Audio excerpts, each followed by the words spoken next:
Yo, what is up, guys, and welcome back once again. My name is Jordan, also known as J-Monster, and you are watching King Arthur 2, the role-playing war game. This is a game that I picked up for like $2 on Steam, and holy crap, it is a lot of fun. It's got a really interesting campaign, a lot of really cool decisions. It kind of combines like the Total War real-time battles and formations with kind of like a role-playing element. So there's a lot of really cool decisions you get to make on the campaign map that are going to affect the way your campaign plays. There's some pretty interesting moral dilemmas. You get to decide kind of like your alignment and how you want to play the game depends on what kind of abilities you're going to get later on in the campaign. And the combat's not bad. It's okay. It's fairly reminiscent of Total War. It's not the greatest thing that ever happened to gaming kind, but it's definitely worth a try. It's pretty cheap. It's like $11 normally. I think it might still be on sale. You guys should check it out. But we are going to be trying one of the DLC campaigns, which is like, I think it's like a prequel. It's like you're playing as the Romans before they pull out of Britannia, and they do pull out of Britannia, but you're part of the people who decided to remain, one of the five noble families that decided to remain and defend this uttermost outpost of the Empire. So it's pretty cool. A lot of story, really good voice acting, pretty decent gameplay. So yeah, we're gonna play this. We'll play it a few times, and if you guys enjoy it, let me know, and I'll actually make it into a full series. But you gotta let me know if I don't hear anything, then I'll just assume that nobody's interested. But yeah, let's try it out. We're gonna play it on normal because I'm still trying to learn the ropes of this game, and I'm not very good at it at all. I mean, I have a little bit of experience because it's sort of like Total War, but I'm not great, so I don't want to do a super hard campaign. So I will see you guys in the glorious days of King Arthur. Even before his father Uther Pendragon was born, Britannia saw the arrival of the legions. In the name of the Roman emperors, they invaded the south, then set out to conquer the whole land. At the northernmost point of their conquest, where they met the savage Picts, they halted and founded a giant fort of Iberacum. Iberacum grew and became the capital of the northern provinces. But the Romans who came here never felt at ease. They feared Britannia, the wizards, and the gods in the woods. They knew that something ancient was slumbering beyond Iberacum, up in the north. So the Roman Emperor Hadrian decided to build a wall to protect his land. Legends speak of Hadrian's wits and his mastery in the arcane, but some say he had help from a young wizard called Merlin. The wall was magnificent, and for a long time stone and magic kept out the tribes and everything else that lurked out in the cold. Then, times changed. When the fabled Ninth Legion disappeared beyond the wall, it was the turn of the tide. The Romans slowly withdrew from Britannia. But 5 noble families decided to stay in Iberacum. They succumbed to decadence and fought over the remnants of their former glory, until a young monarch in the south, a Briton called Arthur, changed everything. The flames of magic flared up again, and a new age of wonders began. The noble families realized that it was the time they had been waiting for. While King Arthur was uniting the south, they were busy squabbling over their possible leader. The Sulla family seemed to be the right choice to build a new Iberacum, but not everyone agreed. The family's enemies were merely waiting for the right moment to deal with the Sullas and their heir, the valiant Septimus. The right moment is now. Something terrible has happened in the south, where King Arthur rules the land. Meanwhile, Iberacum is under threat from the north. The wall cannot hold back the Picts much longer. When Septimus left his family, his bride, and his friends and rode off to battle, he was betrayed by his own kind. They abandoned him and his warriors in the heat of the battle, and he found himself alone, surrounded by savages.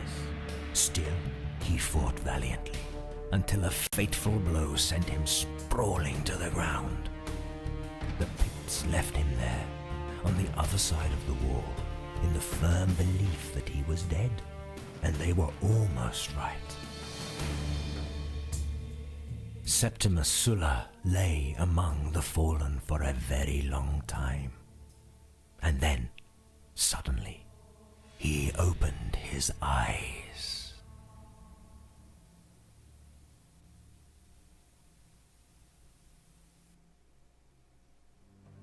When you open your eyes, you can't decide whether you're awake or in some kind of dream. You stand upon a soaring mountaintop, looking down on a thick layer of clouds beneath your feet. It is almost as if you were in the abode of the gods. Could it be that? You ponder. But your thoughts are interrupted by an ethereal yet powerful voice. Who are you, lost soul? And why have you crossed into the land of savages? So this is one of the cool features of this game, is the interactive cutscenes. So we get 3 options, you get various options throughout the cutscenes, and they all give you different dialogue options, which will in turn give you more of the story to go off of depending on how you react to situations, which I think is pretty cool. So normally I pick this middle one here, but let's try something new. Let's go with I am Roman Warlord, I need not explain myself to anybody. Your reply merely echoes in the celestial void at first, but then the apparition of an elderly figure manifests itself before you. He addresses you with a faint smile and an air of absolute authority. Ah, a genuine leader with pride and spirit. Very promising. But let's see what else we can learn about you. As he speaks, you realize that you know him. You have seen his face on marble statues 100 times before. This is the great Emperor Hadrian himself, who died centuries ago. You begin to struggle with this impossible thought, but your pondering is cut short when you are beset by a series of visions. Still, images form and melt away, one after another. You soon realize that these are scenes from your own past, but they are all hazy and lack details. Finally, the visions stop, and you are left staring at one of your past battles. A true warlord indeed, who has no qualms with claiming the spoils of war.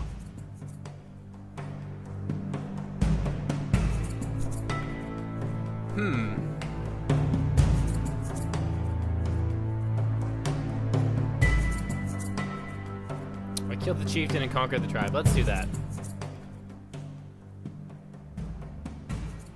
Yes, indeed. Your skills have brought you many victories, and yet here you are. Tell me, how is it that the barbarians defeated the mighty Septimus Sulla? Have the Romans become so weak, or was it your strategy which was flawed? Let's see. I left my elite archers behind to guard my estate. They would have proved most useful and helpful. Let's go with this one. I wonder if these have outcomes on the campaign map after this. It That would be seems really the cool. apparition intends to discuss the reasons for your defeat further, but the thought of the betrayal fills you with sudden rage. Enough, you say. I have answered your questions. Now you answer mine. Who are you, and what is this place? Indeed, you have the right to know. I was once known as Emperor Hadrian, and you are in my prison.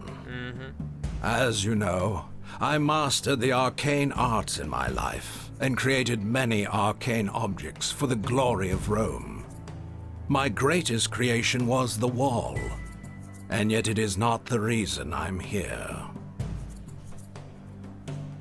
Unbeknownst to me, when I first bound magic to an object of personal vanity, I also bound my eternal soul to it.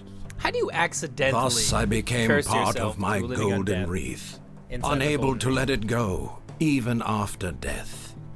What kind of wizard are Centuries you? passed, and now only a fragment of the wreath remains. But that is enough to keep me here.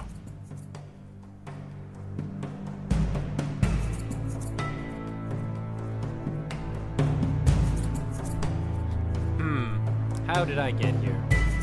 So am I dead?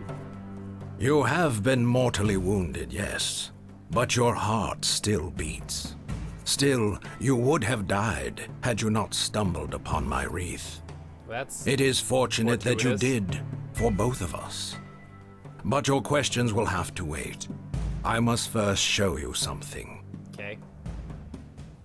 Much a has lot happened since you of marched exposition in north, this. I forgot. and there are Like, many things that you must know. While you were fighting savages, an enemy struck at your home. So this An is enemy you are not aware of. so Northern Commander or a commander, The Roman Emperor commander fighting falls Northern silent and barbarians. lets you watch another stream of images Is betrayed which and has his depict a family. bloody assault on your home. This is You basically can only Gladiator. look on in horror as everything you hold dear is ruthlessly destroyed. Your family, your bride, even your lands, all gone. Oh no.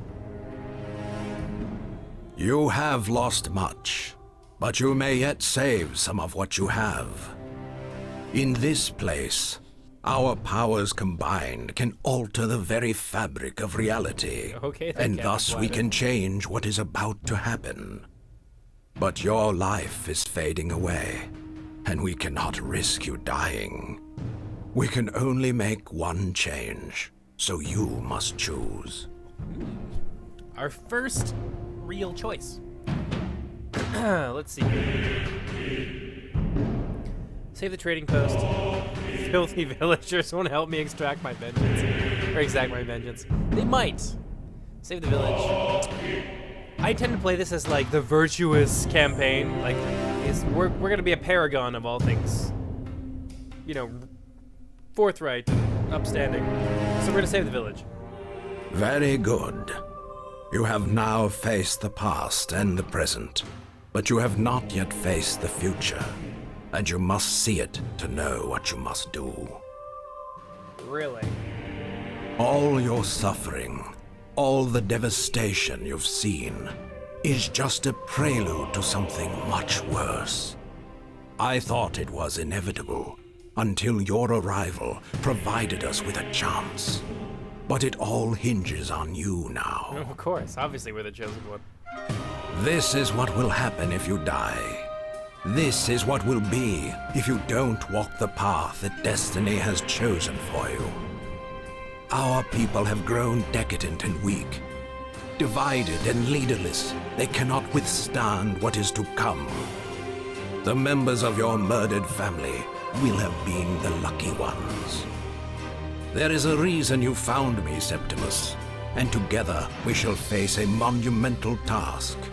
With the power of my wreath, you shall return from the dead and chisel the world around you until it has a future again. Cool. Would you mind letting me do that? You must rebuild the legions and unite the squabbling families. You must restore the glory of Rome so it can stand firm against the tide of the coming darkness. While the rest of the world burns, a new Rome shall stand. An apocalypse. But first, you must reclaim what you have lost.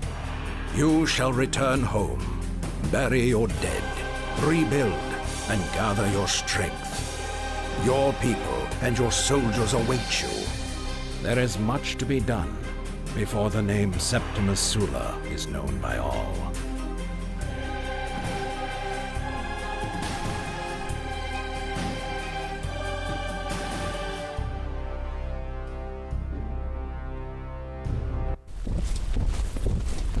Interesting.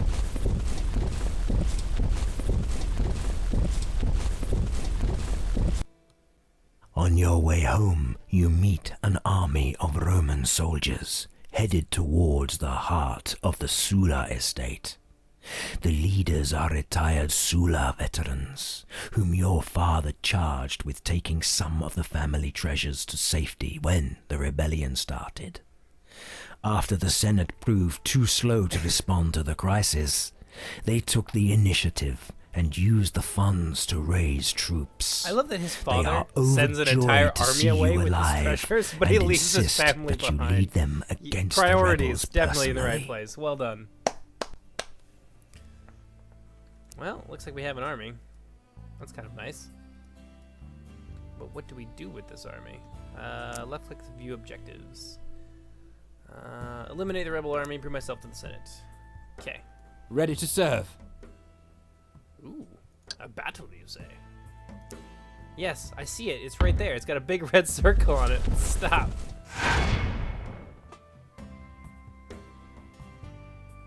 Let's see, what do we have against? Rebel archers, 4 rebel archers, a couple rebel warriors, rebel infantry. I think they have axes of some kind. 22. We're definitely outnumbered in the infantry department by a huge margin. Holy hell. But their rebel warriors are no match for our legionaries. Like, our legionaries can just kick the crap out of them. Oh yeah, they're very, very heavily armored too, so the bowmen do nothing to them. It's our spearmen here that you want to look out for. And they don't really have any horses, so we'll probably try and keep our spearmen out of the fight if we can. These guys still outstrip the rebel warriors by a lot. Let's see here. Okay. Battle! Dun dun dun dun! And you guys will see there's an interesting mechanic in this that revolves around magical battles and maintaining your magical shield and kind of balancing that with offensive spells, some of which drain your opponent's magic, or they drain your opponent's magic shield, but they also drain your magic shield as well. There are some spells that do that, so it's an interesting balancing game you have to play. And I personally am not very good at it. Blah blah blah. Welcome to my first battle. Yes. It's not really my first battle. So, whoop. We put our legionaries in the center. Our auxilia behind them. Whoop. Make that group 1. And, whoops. Did not mean to do that. Whoa! Whoa, what have I done? Hold on. I'm gonna try and fix this. Okay, so that's cool. I figured it out. But, yeah, you can play with the camera. You can do a lot with the camera in this, it seems. We're gonna have Sulla behind them, leading our legionaries into battle. It's gonna be the main kind of thrusting force? That just sounds wrong. This is gonna be our main push here. And we'll take these guys, put them into loose formation.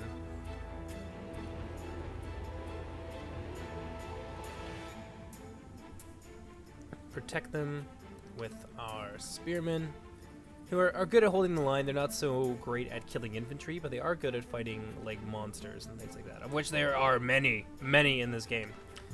And our cavalry will be there to flank. That's group 3. So, whoop. Let's do that. I'm gonna take group 1. We're gonna move them forward up here. Whoop.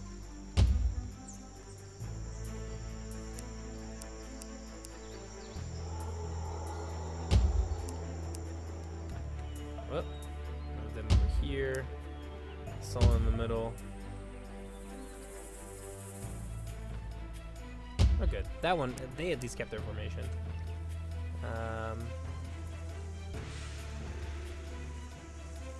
Looks like the enemy has some reinforcements coming in over there.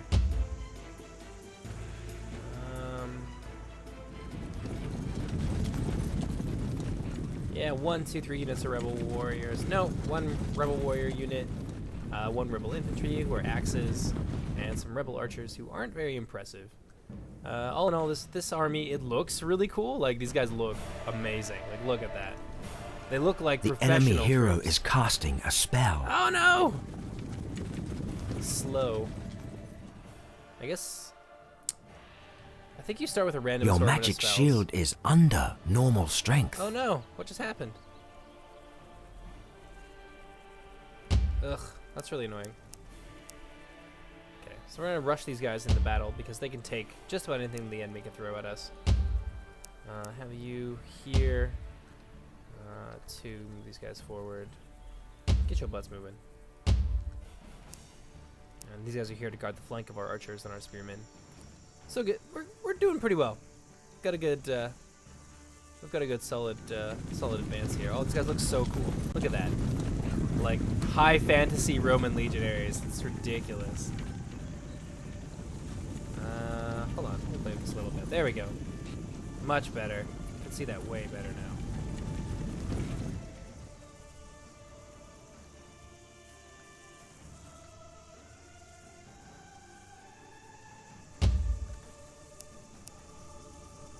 What they got over here? Rebel archers.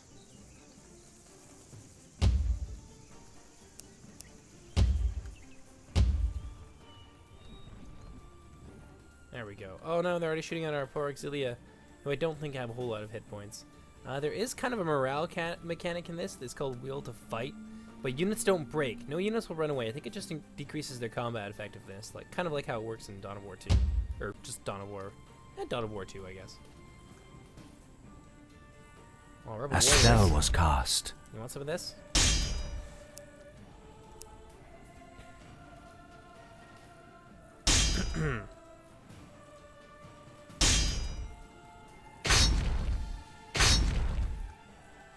Uh-oh, those are Rebel Warriors. Get back!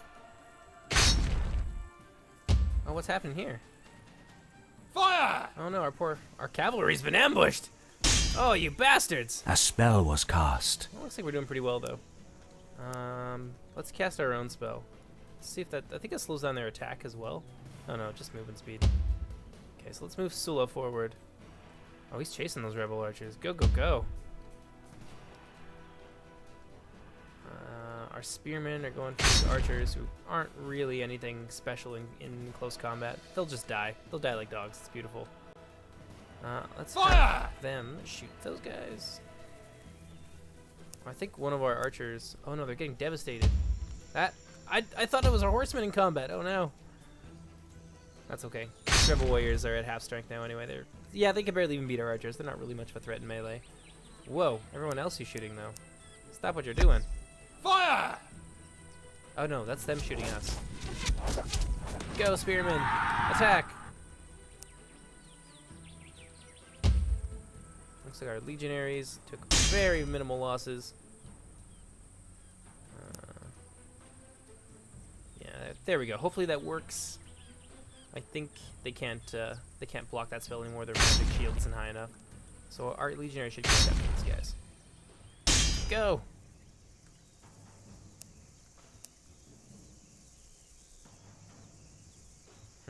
Our spearmen here aren't doing very well against these rebel warriors. Yeah, I think it works kind of like A Total spell War. has been cast. Oh no, they caught up with our archers again. A spell You was assholes. cast.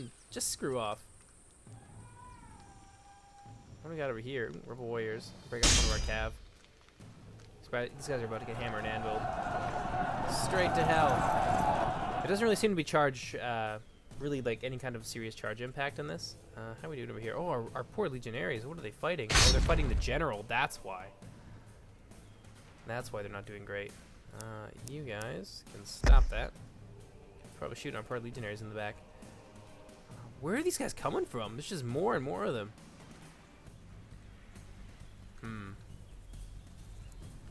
They're kicking like shit out of those rebel warriors though, which is good to see. Only 45 of those left. Have them shoot at these rebel warriors. Fire! How are these guys doing? These are just auxilia and they're fighting archers, so they're fine. Victory is near. Oh yeah, that's one of the other things. You can't cast all of your spells if you're engaged in melee, so it's kind of a tough decision to decide whether or not you want to keep your general out of combat or use his very, very powerful abilities in combat. Like in melee combat, a general and a general unit are nothing to sneer at. And these guys don't have a skirmish mode, unfortunately. Oh, die.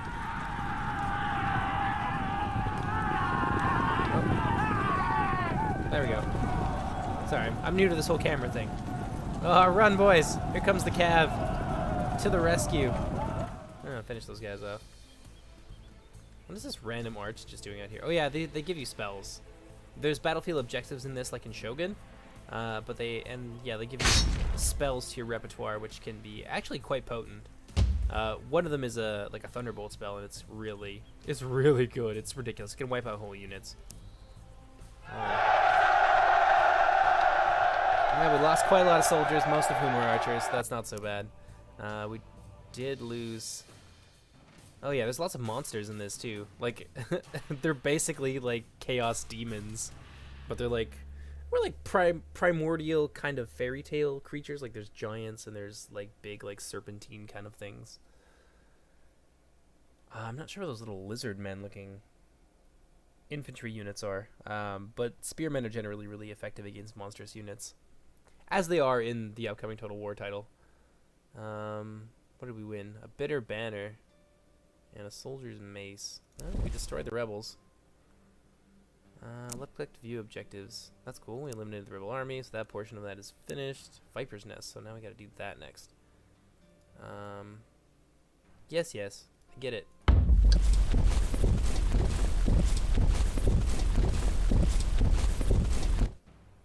You survived the deadly silence at the wall. You came home and took back what belonged to you. However, that was only the beginning. Now you have to enter a real viper's nest. The marble halls of Ibaracum, where you'll face the representatives of the noble families. In order to fulfill your destiny, you must have yourself acknowledged as a senator. For the first time in your life, on the broad steps of the Senate building, you come across an unusually large gathering where small groups gather to scheme and gossip. You feel their questioning stares. The news of your return must have reached. Muffled voices herald your arrival in the gloomy vaulted hall. You notice that some of the senators quickly withdraw into the shadows. Oh no, is this another Ides of You March walk thing? briskly past the row of marble columns and enter the chamber of the Senate. If you guys want, I can just let this guy talk and do the whole thing. There's a lot of plot in this, so that will take a lot of time, which means there'll be less battles and stuff in episodes. But if that's what you guys want, I'll do it, no problem. Just let me know. The chamber of the Senate resembles a large cauldron where the rows of seats gradually descend towards the speaker's stand. When you arrive, the only person there is the censor, the administrator responsible for keeping Let's introduce ourselves to the censor. The censor shakes his head sadly. My sincere apologies, but you are not a member of the Senate. You have no right to speak here. You feel the nauseating surge of anger rising again. This man can't fathom the things you went through. We'll restrain ourselves from violence. You simply sneer at the censor. By the gods of Ibaracum, I didn't see any bills of proscription outside that announced my death and put my family property up for sale. I inherited my father's post as a senator, and I intend to act like it. I ignore what he has to say and I take my father's former seat. Let's do it. An augur walks into the hall, wearing his traditional robe with its blood-red stripes. Continuing. Cornelius Severus is a noble-looking man with silver hair and a very powerful presence. After greeting the Senate, he immediately turns to you.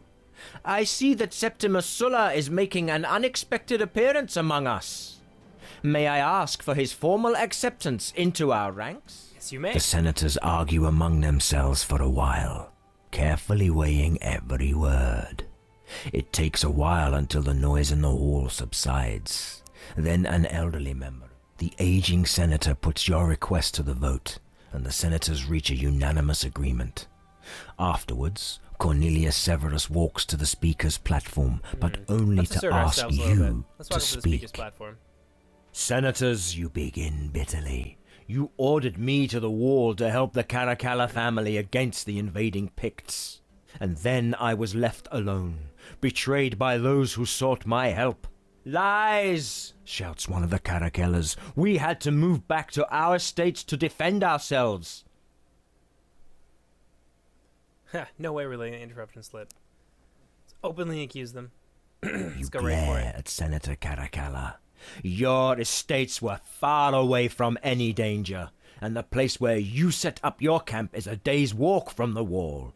The senator suddenly looks more relaxed, and he even tries a weak smile. Prove it, Sula! Otherwise these are just empty words!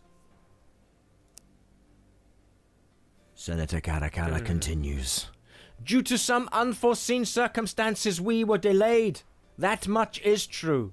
But look who is talking about betrayal. The leader who survived the battle without any wounds. So he deftly accuses you of cowardice and places you under scrutiny. Show them our scars. I'm not gonna let that Excited shit- murmuring I'm not gonna let sweeps that pass. through the Fuck that hall. guy. These wounds would have sent an average man to death's door. But here you are, with only the pink scars of your healed wounds as a reminder. There aren't any healers in Iberacum who could perform such a miracle. That is for sure. Anticipating the next question, you speak first. I have no idea which god was gracious enough to spare my life, but I'll say my prayers for all of them.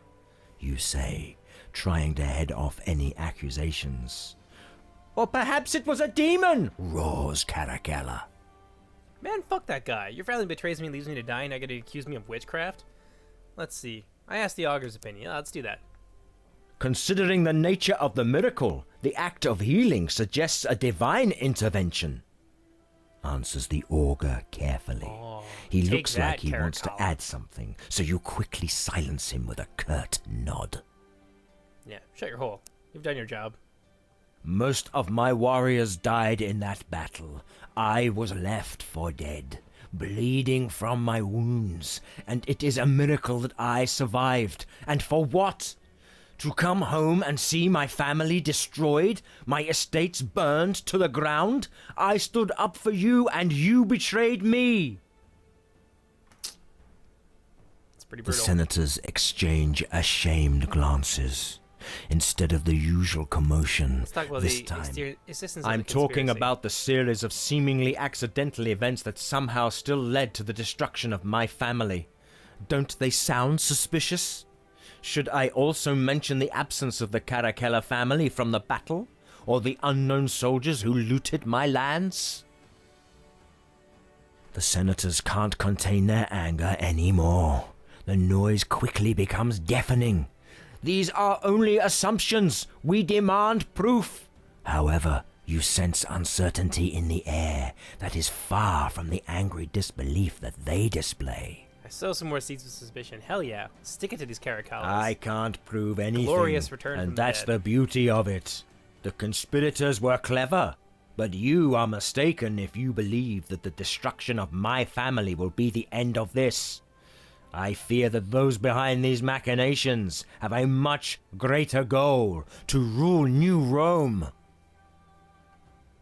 Now's the time to talk about getting paid. You all know the consultum the Senate passed 100 years ago. That decree set the terms that still apply to the families lending military or financial help for the protection of the wall.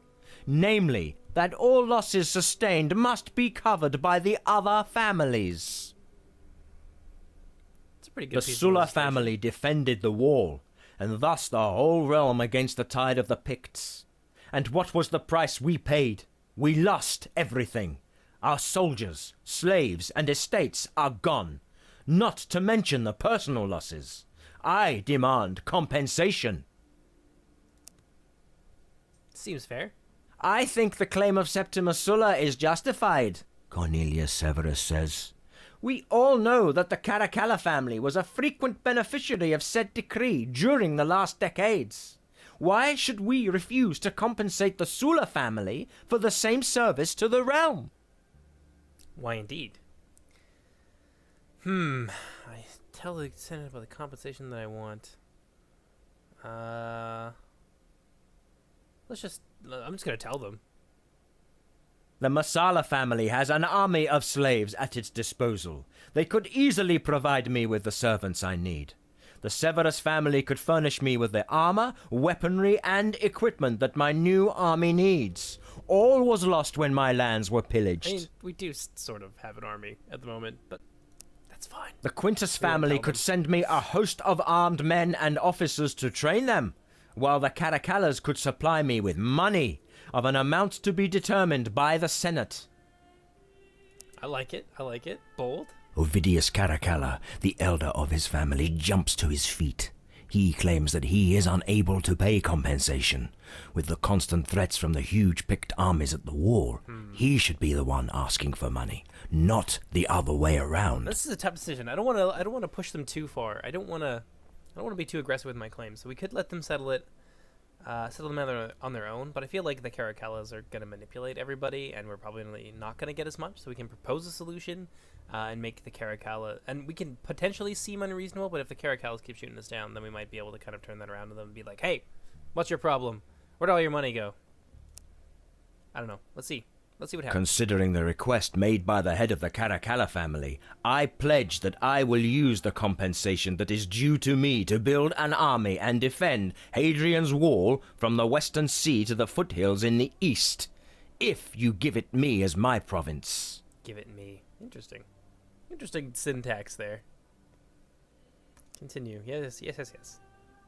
The uproar is so loud that it's almost ear-piercing. This is clearly a debate that will go into the annals of the Senate. The Senate offers you 5,000 gold and grants you an auxiliary force until you've gathered a new army. In addition, you are now the lord of one particular section of the wall, ranging from the western sea to the hills in the east, granted to you to defend from the Picts. We should fix the wall. Oh, wow. Sula Auxiliary. Oh, got another legionary, another cavalry. -4 to Massala, 12 to Caracalla. Well, fuck those guys. 6 to Quintus, 12 to Severus. And a new province. Damn, that turned out well. That is quite the return. Let's see here. Left click objectives. Prove myself to the Senate. Definitely did that. A new unit has arrived in reserve. We're definitely going to take that out. Because I'm pretty sure you can only have one stack of units in this. You can put your extra units into reserve, obviously. And it's this little window here that I think you have to be in one of your home provinces where you can retrain units in order to actually access your reserves. Although, now that I think about it, I think it has something to do with the castles. So we're just going to take everything out of our reserves, give ourselves a full stack. Makes sense. And now, what is this Chronicle stuff? Events, pleasant surprise, characters, families. I'll take a look at that later. This all seems like very interesting information that I can just relay to you. On my way. On my own. I think now we have the chance to retrain. Yeah, we use this recruitment thing here.